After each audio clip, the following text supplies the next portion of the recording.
வணக்கம் மக்களே, welcome to the fencer show. இன்னைக்கு ஷோல நம்ம பார்க்க போகிறது black white and grey love kills அப்படின்ற ஒரு ஹிந்தி வெப் சீரிஸோட ரிவ்யூ.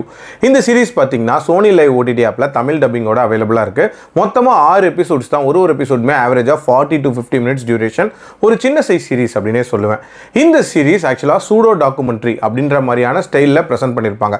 சூடோ டாக்குமெண்ட்ரினா ஒன்றுமே இல்லை, ஒரு ஃபிக்ஷனல் ஸ்டோரியை டாக்குமெண்ட்ரி ஸ்டைலில் ப்ரெசென்ட் பண்ணுறது அப்படின்னே சொல்லலாம். இந்த சீரிஸ் டேனியல் கேரி அப்படின்ற ஒரு ரிப்போர்ட்டரை ஃபாலோ பண்ணி போகக்கூடிய ஒரு சீரிஸ். ஆக்சுவலா இவர் ஒரு முக்கியமான கேஸை பத்தி ஒரு டாக்குமெண்ட்ரி எடுக்கலாம் அப்படின்ற மாதிரி இறங்கியிருப்பாரு. அந்த கேஸ் யாரை பத்தியது அப்படின்னா, ஒரு நபர் ஒரு டிராவலின் போது 4 பேரை கொலை பண்ணிட்டாரு அப்படின்ற மாதிரியான ஒரு கேஸ். இதை பத்தி அந்த போலீஸ் ஆஃபீஸர் கிட்ட ஃபர்ஸ்ட் இன்வெஸ்டிகேஷனை தொடங்குறாரு.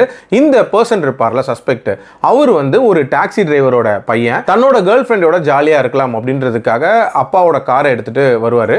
அந்த ஜேர்னில தான் ஒரு போலீஸ் ஆஃபீஸர், ஒரு டிரைவர், தன்னோட கேர்ள் ஃப்ரெண்ட் அண்ட் வழியில ஒரு நபர் அப்படின்ற மாதிரி 4 பேரை கொலை பண்ணிட்டதா சொல்றாங்க.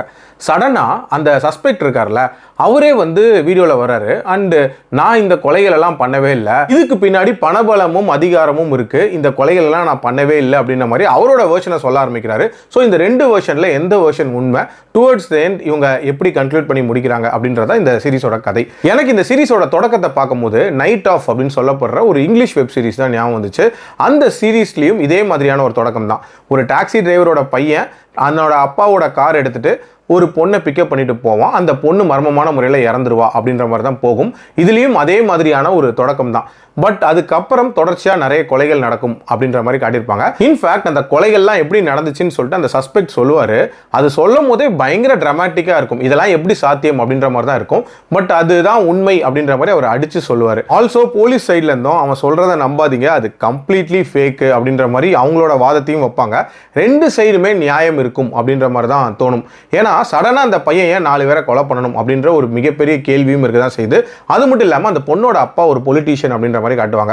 ஸோ இதுக்கு பின்னாடி அரசியல் காரணமோ பணபலமோ அதிகாரமோ இருக்கும் அப்படின்ற மாதிரியும் ஸ்ட்ராங்கா சஸ்பெக்ட் பண்ணப்படுது. ஆல்சோ இந்த சீரிஸ்க்கு பிளாக் ஒயிட் அண்ட் கிரேன்னு டைட்டில் வச்சிருப்பாங்க. ஸோ இதில் சொல்லப்படுற விஷயங்கள்லாம் முழுசா உண்மையும் கிடையாது, முழுசா பொய்யும் கிடையாது, ஒரு மாதிரியான கிரே ஷேடு கலந்தது அப்படின்ற மாதிரி சொல்லி முடிச்சிருப்பாங்க. ஓவரால் ஒரு வித்தியாசமான சீரிஸ் தான். பட் என்னன்னா, இந்த சீரிஸோட அந்த ஃபர்ஸ்ட் 3 எபிசோட் அப்படின்றது நல்ல விறுவிறுப்பா போச்சு.